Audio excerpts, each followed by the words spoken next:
नमस्कार, BS TV के इस खास कार्यक्रम में आप सभी का स्वागत है। मैं हूं डॉक्टर अवधेश मिश्रा। छत्तीसगढ़ की शांत फिजाब में न जाने क्यों एक अजीब सी जहर घुलने लगी है। जहर इस बात को कि स्थानीय कौन, बाहरी कौन, मेरा क्या तेरा क्या, किसका क्या, महापुरुषों तक को गाली दी जा रही है इस माहौल में। दरअसल मनखे एक समान का नारा देने वाले बाबा गुरु घासीदास के खिलाफ जब टिप्पणी कर दी जाए तो समझिए स्थिति कितनी गंभीर है। लेकिन सवाल यह है कि आखिरकार शांति का टापू कहे जाने वाले छत्तीसगढ़ में ऐसा हो क्यों रहा है? क्या केवल छत्तीसगढ़ की अस्मिता की बात है या फिर इसके पीछे कुछ सियासी खेल है? इन तमाम गंभीर विषयों पर करेंगे एक विद्वान और बड़े पैनल के साथ चर्चा। लेकिन उससे पहले देख लीजिए ये खास रिपोर्ट। में बीते कुछ दिनों से सामाजिक सौहार्द की तस्वीर बदली सी नजर आ रही है। सामाजिक अस्मिता के सवाल पर वह तमाम बातें कही जा रही हैं जो सभ्य समाज में स्वीकार नहीं की जाती हैं। कोई छत्तीसगढ़ महतारी की मूर्ति को तोड़ देता है तो कोई दीगर समाज के महापुरुषों पर सवाल उठा देता है। इतना ही नहीं, कोई तो सभी सीमाओं को लांघते हुए बीच सड़क पर खड़े होकर महापुरुषों को गालियां तक दे देता है। इन सब के बीच कांग्रेस राज्योत्सव की तैयारियों में लगे पोस्टरों में छत्तीसगढ़ महतारी की फोटो नहीं होने का आरोप लगाती है। तो वहीं जोगी कांग्रेस प्रमुख अमित जोगी नवा रायपुर में लोकार्पण को तैयार नए विधानसभा भवन का नाम मिनी माता के नाम पर नहीं रखने पर विरोध और विद्रोह की चेतावनी दे देते हैं कि छत्तीसगढ़ विधानसभा भवन का नाम मिनी माता से होना चाहिए। तो ये तो सबसे पहले कांग्रेस की सरकार ने ही मांग उठाई थी। इसलिए निश्चित रूप से कि छत्तीसगढ़ विधानसभा का नया भवन का नाम भी छत्तीसगढ़ के मिनी माता के नाम से होनी चाहिए। मैं विधानसभा अध्यक्ष माननीय डॉक्टर रमन सिंह जी से छत्तीसगढ़ की 3.25 करोड़ जनता की तरफ से हाथ जोड़कर आग्रह करता हूं कि तुरंत एक नया निमंत्रण पत्र जारी करें और स्पष्ट रूप से लिखें कि प्रधानमंत्री जी कल मिनी माता विधानसभा भवन का ही उद्घाटन करने जा रहे हैं। प्रदेश की धरती से 18वीं शताब्दी में गुरु घासीदास ने मन के एक समान का संदेश दिया। उत्तर छत्तीसगढ़ से लेकर दक्षिण तक और पूरब से लेकर पश्चिम तक ऐसी सभ्यता और संस्कृति स्थापित है जहां लोग प्रकृति की पूजा करते हैं, आपसी सौहार्द और भाईचारे से रहते हैं। पूरे प्रदेश में करीब 93 बोली और भाषाएं बोली जाती हैं। अकेले बस्तर संभाग में 1 दर्जन से अधिक बोलियां प्रचलित हैं, तो सरगुजा में भी दर्जन भर से अधिक बोलियां लोगों के संस्कार में निहित हैं। ऐसी विशाल विरासत और संस्कृति वाले प्रदेश में इन दिनों दूसरी ही प्रकार की हवा चल रही है, जिसे स्थानीयवाद का नाम दिया जा रहा है। हालांकि राजनीतिक सवालों पर प्रदेश के मुख्यमंत्री से लेकर उप मुख्यमंत्री तक जवाब देते हुए नजर आ रहे हैं। अभी उनका व्यक्तिगत विचार हो सकता है, अभी उनका व्यक्तिगत विचार हो सकता है, अभी उनका व्यक्तिगत विचार हो सकता है। देखिए, शासन प्रशासन इन बातों के लिए पूरी तरह से सजग है। कोई भी इस तरह की हरकत जो राज्य के सामाजिक सौहार्द को, कानून व्यवस्था को बिगाड़े, सख्ती से कार्यवाही होगी, कठोरता से इस पर कार्यवाही होगी। एक कहावत आपको याद होगी कि कोस कोस पर पानी बदले 2.5 कोस पर बोली। दरअसल ये कहावत देश के उस अटूट और अगाध संस्कृति को दर्शाती है जहां थोड़ी दूर पर पानी का स्वाद बदल जाता है और हर 4 कोस यानी 12 किलोमीटर पर बोली और भाषा, जो प्रदेश और देश की अद्भुत विविधता और क्षेत्रीय भिन्नताओं के बाद भी समानता के भाव को बताने का काम करती है। लेकिन प्रदेश में स्थानीयता के नाम पर एक ऐसी सियासत देखने को मिल रही है जिसका स्वरूप बेहद ही उग्र माना जा रहा है। हालांकि स्थानीयता को मौका, मान सम्मान और महत्व प्रदेश की नींव में है, जिसे दरकिनार करने में गंभीर आरोपों के बीच और विमर्श का दौर जारी है। Bureau report, BS TV, Chhattisgarh. Report को देख के आप समझ गए होंगे कि आखिरकार किस तरह की हवा छत्तीसगढ़ में इन दिनों चल रही है। जबकि छत्तीसगढ़ देश का एक ऐसा राज्य जो 7 राज्यों की सीमाओं से घिरा हुआ, एक ऐसा राज्य जहां पर आधिकारिक तौर पे 92 बोलियां बोली जाती है। बाबा गुरु घासीदास के संदेश को लेकर आगे बढ़ाने का काम कई साधु संतों महात्माओं ने किया और ऐसे महापुरुष इस धरती ने दिए जिनका नाम विश्व स्तर पे आज व्याप्त है। लेकिन क्यों छत्तीसगढ़ में अस्मिता के नाम पे सियासत हो रही, इस बात को समझने की कोशिश करते हैं। फिलहाल स्टूडियो में 3 बेहद ही खास और विद्वान पैनल हमारे साथ मौजूद है। पहले मेहमानों का परिचय आपसे करा देता हूं। बीजेपी की ओर से के.एस. चौहान साहब है, वरिष्ठ नेता है, प्रवक्ता है। चौहान जी बहुत स्वागत है आपका। जोगी कांग्रेस की ओर से जोगी कांग्रेस समर्थक संजीव अग्रवाल जी है, वरिष्ठ नेता है। संजीव जी आपका भी बहुत स्वागत है। कांग्रेस के प्रवक्ता, बड़े ही तेज तर्रार वक्ता के रूप में अजय गंगवानी जी भी हमारे साथ मौजूद है। अजय जी आपका भी बहुत बहुत स्वागत है। अजय जी, मैं चर्चा की शुरुआत आपसे करता हूं, जरा समझाइएगा कि छत्तीसगढ़ अस्मिता से किसको खतरा है और क्यों इस तरह की बातें निकल के आ रही है, क्यों ये सियासत हो रही है, इसका आधार क्या है? अजय जी। देखिए अवधि जी, महत्वपूर्ण है, मैं इस बात का आपका समर्थन करता हूं कि छत्तीसगढ़ पे राजनीति करना उचित नहीं मानता, परंतु ये महत्वपूर्ण है। हमारी कांग्रेस की भूपेश सरकार ने 5 साल तक लगातार ये प्रयास किया कि छत्तीसगढ़ की परंपरा, संस्कृति, त्योहार सबको पुनर्जीवित करने का काम किया। आज छत्तीसगढ़ की बोली बोलने में, यहाँ के त्योहारों को मनाने में, परंपराओं को अपनाने में एक छत्तीसगढ़ी व्यक्ति जो है वो गौरव महसूस कर रहा था। ये हमारा प्रयास का नतीजा था। महत्वपूर्ण बात है कि आज जो सरकार थे 15 साल में पूर्ति रमन सरकार में छत्तीसगढ़ संस्कृति पूरी उपेक्षित रही। अभी राजनीतिक फायदा उठाने के चलते सरकारी आयोजन का आयोजन किया जा रहा है। देखिए पहले कभी 15 साल में न कभी हरेली का आयोजन किया गया, न तीजा पोला का, गोवर्धन पूजा का, न विश्व आदिवासी दिवस का।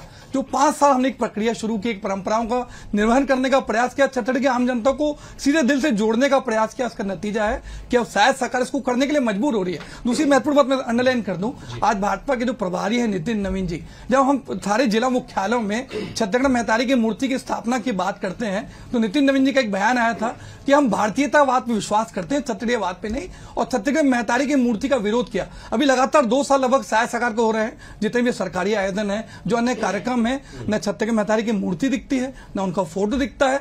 और जो अरपा पैरी के था, जो छत्तीसगढ़ के गीत को हमने राजगीत बनाया, आज उसकी जो अनिवार्यता थी उसको भी समाप्त कर दिया गया। हमारी आपत्ति इस बात से। दूसरी महत्वपूर्ण मैं एक चर्चा कर दूं, आज मिनी माता की हम बात कर रहे हैं, एक ऐसी महिला जिन्होंने पूरा जीवन, चाहे वो महिला शिक्षा की बात हो, महिला उत्थान की बात हो, छत्तीसगढ़ में स्वास्थ्य सुविधाओं के विस्तार की बात हो, दहेज प्रथा बाल विवाह के विरोध की बात हो, या दलित वर्ग के उत्थान की बात हो, अस्पृश्यता उन्मूलन बिल लागू करके पूरे देश में जाति के भेदभाव समाप्त करने वाली महिला के लिए जरूरी है कि विधानसभा का नाम उसके नाम पर रखा जाए। संजीव जी हमारे साथ मौजूद है। संजीव जी, जब समझाइएगा कि कैसे आप लोगों को लगता है कि छत्तीसगढ़ में महापुरुषों का अपमान हो रहा है और अस्मिता से खिलवाड़ हो रहा है, जरा एक बार समझाइए, फिर अगला सवाल लेके आता हूं आपके पास। अजय जी, सबसे बड़ी बात है, जब 1 नवंबर 2000 को नया छत्तीसगढ़ गठन हुआ और पहली विधानसभा एक टेंट के अंदर लगी, उस टाइम जोगी जी ने, जो हमारी 1955 की महिला, दलित महिला सांसद थी, उनको समर्पण करते हुए उस विधानसभा का नाम महिला के नाम पर आवरण किया। आज 25 साल बाद एक भव्य बिल्डिंग बननी है विधानसभा की, क्योंकि अब तक 25 साल तक दूसरी जगह लगती रही, जो भी एक उधार की बिल्डिंग थी, आज अपनी बन रही है। उसके लिए हम सबको धन्यवाद देते हैं। पर उसका नाम जब एक विधानसभा में पारित हो जाता है तो उसको नाम हटाने के लिए भी प्रक्रिया होनी चाहिए। वो प्रक्रिया पालन नहीं किया गया। कल जब उनके आमंत्रण पत्र छपे, उसमें उसका कहीं नाम नहीं। क्या भाई, ये किसके ऊपर नाम रखने जा रहे हो आप?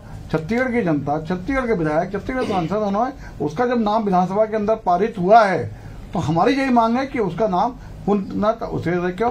महिलाओं का सम्मान करना कांग्रेस की हमेशा परंपरा रही है। जोगी जी कांग्रेस की इज्जत करते रहे, महिलाओं की इज्जत करते रहे। आज ये क्या हो रहा है भाजपा में, बातें चुनाव टाइम में बातें बड़ी बड़ी करते हैं, और एक दलित महिला का नाम जो 25 साल तक विधानसभा में लगता रहा, आता रहा, आज एकदम उसको अलग कर रहे हैं। ये तो भाजपा की सोची समझी साजिश है। भाजपा अपने मन में कर रही है कि आरएसएस करने पे कर रही है, मोदी करने पे कर रही है, समझ से परे है। चलिए, जब चौहान साहब मौजूद है, चौहान साहब आपके पास सबसे आखिरी में इसलिए आया क्योंकि जितने सवाल हैं उनके जवाब सत्ताधारी दल को ही देना पड़ता है। तो जब एक बार जवाब दीजिएगा कि क्यों मुख्य विपक्षी दल कांग्रेस सहित विपक्षी दल जोगी कांग्रेस को ये लगने लगा है कि बीजेपी की सरकार मनमानी कर रही है, बीजेपी दूसरे आइडियोलॉजी को थोपने की कोशिश कर रही है, छत्तीसगढ़ के महापुरुषों के नाम को मिटाने की पहल कर रही है। और स्थितियां, जो मेरा एक मूल सवाल है कि साहब आखिरकार ये छत्तीसगढ़ में अस्मिता की लड़ाई सड़कों पे क्यों उतर गई, जरा बताइए एक बार। अवधेश जी, बहुत ही अच्छा सवाल और बहुत ही अच्छे टॉपिक पे और संवेदनशील टॉपिक पे ये डिबेट रखी है, इसके लिए आपको बहुत बहुत धन्यवाद। इससे छत्तीसगढ़ की जनता बहुत ज्यादा क्लियर होगी, हमारे दर्शक बहुत ज्यादा क्लियर होंगे। मैं ये पूछना चाहता हूं कि छत्तीसगढ़ की जनता भी बहुत ज्यादा जागरूक है। आज भोली भाली जनता नहीं बोल सकते हैं छत्तीसगढ़ को, छत्तीसगढ़ की जनता को, वो जागरूक जनता है। अब जागरूक जनता जब है और वो ये सब जानती है कि कौन सी सरकार ने क्या क्या किया, ये अजीत जोगी जी की बात करते हैं, अमित जोगी जी की बात करते हैं। अजीत जोगी जी तो कांग्रेस पार्टी के भी नहीं हुए, उन्होंने कांग्रेस पार्टी में रहते हुए क्या क्या किया है हम सब जानते हैं। दूसरे दल बनाने में कोई कोर कसर नहीं छोड़ी, ये हम जानते हैं। तो छत्तीसगढ़ के बारे में और सुन लीजिए वही मुद्दे में बात कर रहा हूं मैं, वही बात कर रहा हूं। रही बात नाम की, मैं हमारे लिए मिनी माता बहुत ज्यादा पूजनीय है, उसके साथ साथ बहुत लोग और पूजनीय है। क्या खूबचंद बघेल जी को हम भूल सकते हैं या कोई और महापुरुष को भूल सकते हैं जिन्होंने अब छत्तीसगढ़ के लिए अपना योगदान दिया, अपनी माटी के लिए योगदान दिया? 10 सेकंड इंटरप्ट कर रहा हूं जी। दरअसल जोगी कांग्रेस ये कह रही है कि साहब जो चीजें विधानसभा में पारित हो के नाम रखा गया उसे आप क्यों आगे नहीं लेके जा रहे हैं, ये मेन जो मुख्य आपत्ति ये है जोगी कांग्रेस की। हाँ, ऐसी बहुत सारी चीजें हैं जो पारित हुई हैं और उनको आगे इम्प्लीमेंटेशन नहीं किया गया। मैं ये पूछना चाहता हूं हमारे साथी प्रवक्ता से कि क्या ये असंवैधानिक है, क्या ये गैर कानूनी है, और क्या अजीत जोगी के समय में भी जो चीजें पारित की गई थी क्या सभी चीजें इम्प्लीमेंटेशन हो चुकी हैं? भूपेश बघेल की भी सरकार आई थी 5 साल तक, क्या अजीत जोगी के समय में जितनी भी चीजें पारित की गई थी पूरी चीजें इम्प्लीमेंटेशन हो चुकी हैं? इसका जवाब है नहीं। और साथी प्रवक्ता हमारे साथ बैठे हुए हैं, वो बोल दें कि हाँ सबके सब इम्प्लीमेंटेशन हुआ था, होएगा। लेकिन मैं ये बोलना चाहता हूं कि आप नाम की राजनीति क्यों कर रहे हैं? काम की राजनीति करिए ना, काम की राजनीति करिए। जो छत्तीसगढ़ की जनता है, छत्तीसगढ़ की जनता दोबारा भारतीय जनता पार्टी को क्यों लेके आती है? क्योंकि वो समझती है कि हमने उनको आजमा के देख चुका है। अरे ये जेसी जी, अमित जोगी और अजीत जोगी, ये सस्ती लोकप्रियता, ये अमित जोगी जी सस्ती लोकप्रियता जो करने चाहते, वो सस्ती लोकप्रियता के लिए मोहताज नहीं थे साहब, मेरी कड़ी आपत्ति। जी प्लीज आप कंटिन्यू। जी मैं क्षमा पूर्वक अजीत जोगी जी का नाम ले रहा हूं, तो मैं अमित जोगी जी की बात कर रहा हूं कि वो जब मीडिया से हट जाते हैं और सस्ती लोकप्रियता के कारण ये सभी चीजें करने लग जाते हैं, तो अमित जोगी जी वहां पर कहां जाते हैं जब पूरे 5 साल जब जवाब ले लो। मैं जाओ, संजीव जी मौजूद है, संजीव जी जवाब दे दीजिए। केवल सस्ती लोकप्रियता के लिए कोट अनकोट अमित जोगी इस तरह की सियासत कर रहे हैं, जवाब दीजिए। उस प्रेस कॉन्फ्रेंस में आप भी मौजूद थे। अगर आज अमित जोगी जी मिनी माता की बात करते हो तो सस्ती लोकप्रियता की बात करते हैं। शायद चौहान जी ये भूल गए कि आज भी विश्वदेव साहब को जितने लोग नहीं जानते उससे ज्यादा लोग पूरे देश में अमित जोगी को जानते होंगे। लोकप्रियता अपनी जगह है, बात है मिनी माता के सम्मान की, जो एक विधानसभा में पारित हुआ नाम, जो कि हमेशा होना चाहिए था। आज ऐसी क्या जरूरी आ गई कि आपने नाम ही हटा दिया? नाम क्या हटा रहे? आप अभी तक घोषणा नहीं कर पाए डर के मारे कि हम किसका नाम लेके आ रहे हैं।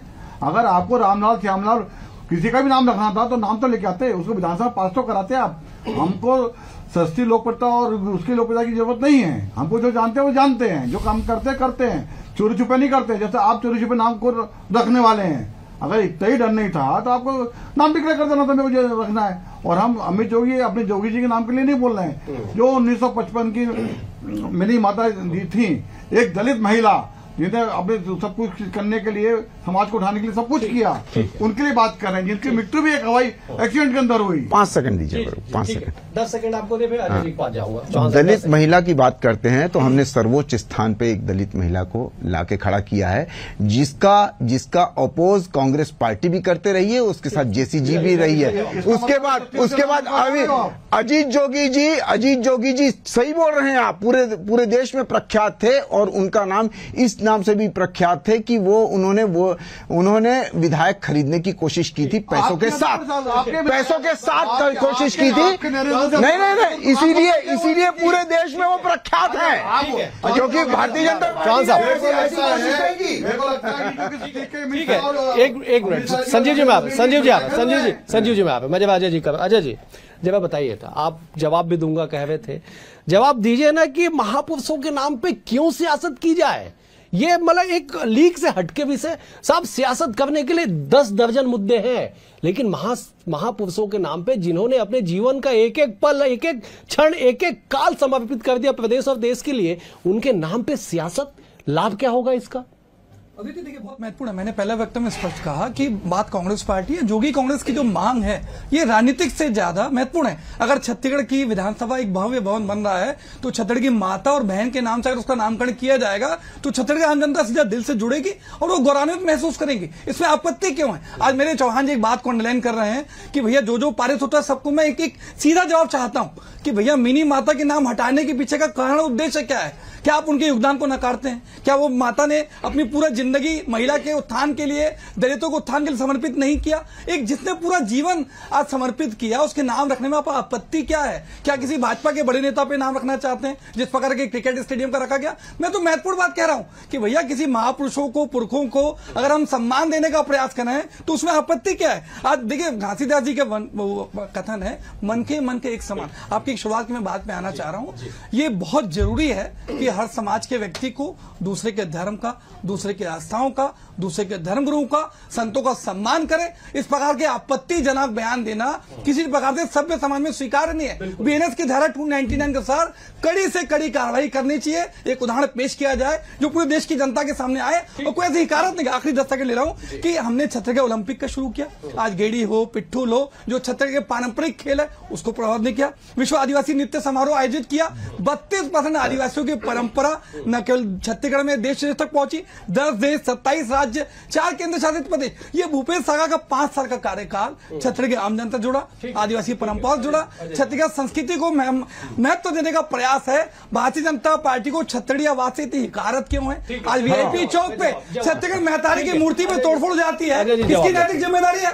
लगातार नफरत हिंसा क्यों फैलाई जा रही है? छत्तीसगढ़ की शानदारा को अशांत क्यों किया जा रहा है? अजय जी जवाब ले लें। तो बेहद गंभीर व संवेदनशील मुद्दा है। मैं चाहता हूं कि जवाब भी उतनी संवेदनशीलता से चौहान साहब विद्वान नेता है देंगे। चौहान साहब जब जवाब दीजिएगा कि ये बात तो सही है कि साहब नैतिक जिम्मेदारी सरकार चलाने वाले, प्रशासन पे लगाम रखने वालों की होती है। अगर प्रदेश में जो आज स्थितियां दिखाई पड़ रही है, आज अगर सड़कों पे छत्तीसगढ़ी अस्मिता को बचाने के लिए लोगों को उतरना पड़ रहा है, आज महापुरुषों को अगर गाली दी जाए बीच सड़क पे, ठीक है, कानूनी कार्रवाई के तहत आप कार्रवाई करिए, गिरफ्तारियां करिए, जेल भेजिए, जो नियम कानून में सब कुछ कर लीजिए, लेकिन ये वातावरण कैसा बन जा रहा है? इसके लिए जिम्मेदार कौन है और ये कैसे रुकेगा? ये महत्वपूर्ण सवाल है मेरा, रुकेगा कैसे? ये बहुत अच्छा प्रश्न दीजिए। नहीं, ये अवधेश जी, इसके लिए जिम्मेदार जो है, इसके लिए कोई कौम जिम्मेदार नहीं है। अगर कोई एक व्यक्ति कोई इस टाइप की अभद्र टिप्पणी कर लेता है तो उसके लिए पूरी कौम जिम्मेदार नहीं होती है। हम पूरी कौम को जिम्मेदार नहीं कर सकते। और हम कौन होते हैं? सरकार बनाने वाले। सरकार बनती है जनता से। जनता क्योंकि जागरूक है, जनता ये सब समझती है कि कौन शासन प्रशासन ठीक से चला सकता है, कौन अच्छे से चला सकता है। उन्होंने 15 साल की रमन सिंह की सरकार देखी, उसके बाद फिर से विष्णु देसाई की सरकार देख रहे हैं। और उसके बाद सुन लीजिए, आपने जहां पर अपनी जेसीजी की बात करें तो जहां पर से अपनी राजनीतिक शुरुआत की थी, आज कहां पर लाके खड़ा कर दिया है। आप फिर जाते हैं, फिर कांग्रेस पार्टी के होना चाहते हैं, आप कहीं और किसी दूसरी पार्टी के भी होना चाहते हैं, लेकिन आपको कोई लेता नहीं है। आपको कोई लेता ही नहीं है। आपके जितने नेता रहते हैं वो भी चले जाते हैं। आपके नेता जितने रहते हैं वो भी चले जाते हैं। नहीं, अरे वो छोड़ दीजिए, सुन लीजिए। हम ये भी सही है, बेहद गंभीर संवेदनशील मुद्दा। मेरा निवेदन है एकदम मुद्दे पे, जितनी ज्यादा मुद्दे पे बात होगी ना उतनी ज्यादा लोगों के सामने स्पष्टता आएगी। देखिए सबसे मेन बात यह है अवधेश जी कि आज नकारात्मक राजनीति, नफरत की राजनीति कोई भी नहीं चाहता। ये पंजाब जैसे खालिस्तानियों का हाल हुआ है, जैसे राज ठाकरे का हाल हुआ है महाराष्ट्र में, वैसे ही यहां पर नकारात्मक राजनीति करने वालों का हाल होगा, भले वो अमित जोगी हो, भले वो अमित बघेल हो। तो ये जो नकारात्मक राजनीति करते हैं, जागरूक जनता, समझदार जनता छत्तीसगढ़ की वो सब जानती है। क्यों छत्तीसगढ़ की जनता ने ये सभी चीजें टिप्पणी नहीं किया, या कोई जनता की तरफ से कोई क्यों टिप्पणी नहीं आती है, या जनता कोर्ट में क्यों नहीं जाती है? जनता क्यों नहीं कोर्ट में जाती है अवधेश जी? मेन बात ये भी है। चौहान साहब जी, संजीव जी आप कह लीजिए, फिर मैं अगर महिला की आवाज उठाना और दलित महिला के नाम उठाना, नहीं दलित महिला, मैं तो बोल रहा हूँ ना कि हमने तो राष्ट्रपति बनाया है, हमने तो राष्ट्रपति बनाया है, जो गांधी जी का सपना था, जो हमारा सपना था कि अंत्योदय। ठीक है चौहान साहब, संजीव जी, चौहान साहब एक मिनट, मैं अजय जी के पास, बेहद गंभीर सवाल है। चौहान साहब, क्या राज्य के छत्तीसगढ़ियावाद और छत्तीसगढ़ की संस्कृति की रक्षा करना केवल सत्ताधारी दल का काम है? आपके 35 की संख्या में विधायक के बहुमत से महज 11 कम है। कांग्रेस पार्टी क्या केवल बयान जारी करके तीसरी कर लेगी? धरातल पे कुछ दिखाई पड़ेगा, या केवल बयानबाजी में कांग्रेस अपना काम कर लेगी? साहब, हमने बयान दे दिया, हमने छत्तीसगढ़ियावाद, छत्तीसगढ़ी अस्मिता की रक्षा कर ली, बताइए ना क्या करेंगे? 35 विधायक है आपके पास। देखिए अवधेश जी, बात बयान की नहीं है। आप खुद वरिष्ठ पत्रकार है, लंबे समय से राजनीति को बहुत नजदीक से देख रहे हैं। क्या आप इस बात को अंडरलाइन नहीं करेंगे कि 5 साल भूपेश सरकार ने ईमानदारी पूर्वक कार्य किया? पूर्ववर्ती 15 साल के रमन सरकार और 5 साल में अंतर लगातार महसूस होगा आपको। और तभी छत्तीसगढ़ की जनता ने आपको झाड़ू मार कर निकाल दिया। तभी मेरा निवेदन नहीं, जनता जनार्दन ने फैसला किया। ठीक है चौहान साहब, ठीक है चौहान साहब, चौहान साहब,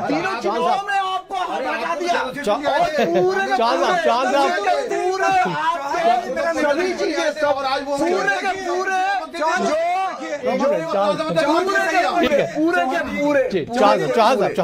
निवेदन। अजय जी आप कंप्लीट करिए, बहुत समय का अभाव, एकदम कंप्लीट कर लीजिए, पॉइंट टू पॉइंट अपनी बात रखिए। बात क्या है कि भैया आपको छत्तीसगढ़ियावाद से इतनी हिकारत क्यों है? क्यों छत्तीसगढ़ में? तो छत्तीसगढ़ी जनता इसमें क्यों नहीं हस्तक्षेप कर रही है? छत्तीसगढ़ी जनता क्यों भारतीय जनता पार्टी के साथ है? क्यों छत्तीसगढ़ी जनता छत्तीसगढ़ के साथ है? क्यों छत्तीसगढ़ की जनता छत्तीसगढ़ के विकास के साथ है, सुरक्षा के साथ है? अरे क्या वोट चोरी? अरे बोलना था ना, आप बोले, अरे क्या वोट चोरी?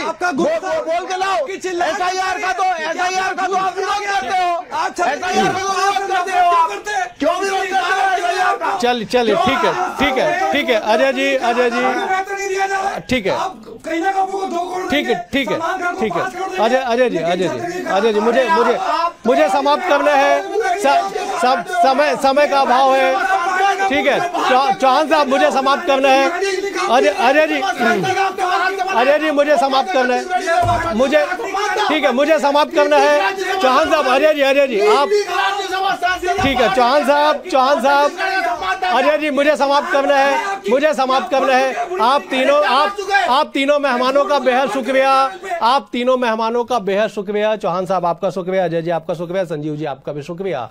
कुल मिला के इस बात को समझिए और बेहद गंभीरता से समझने की कोशिश कीजिए कि छत्तीसगढ़ी अस्मिता को खतरा किससे है, और खतरा अगर है नहीं तो बचाने की बात कहां से आ रही है। और अगर जो छत्तीसगढ़ियावाद, जो छत्तीसगढ़ की अस्मिता हम सबके सीने में धड़कती है, उसे हालांकि चंद लोगों की साजिश से कैसे खतरा हो सकता है, इस पर जरूर आप विचार कीजिएगा, मंथन कीजिएगा। फिलहाल आज इस कार्यक्रम में इतना ही। कल एक और विषय के साथ होगी मुलाकात। बने हुए BS TV के साथ। नमस्कार।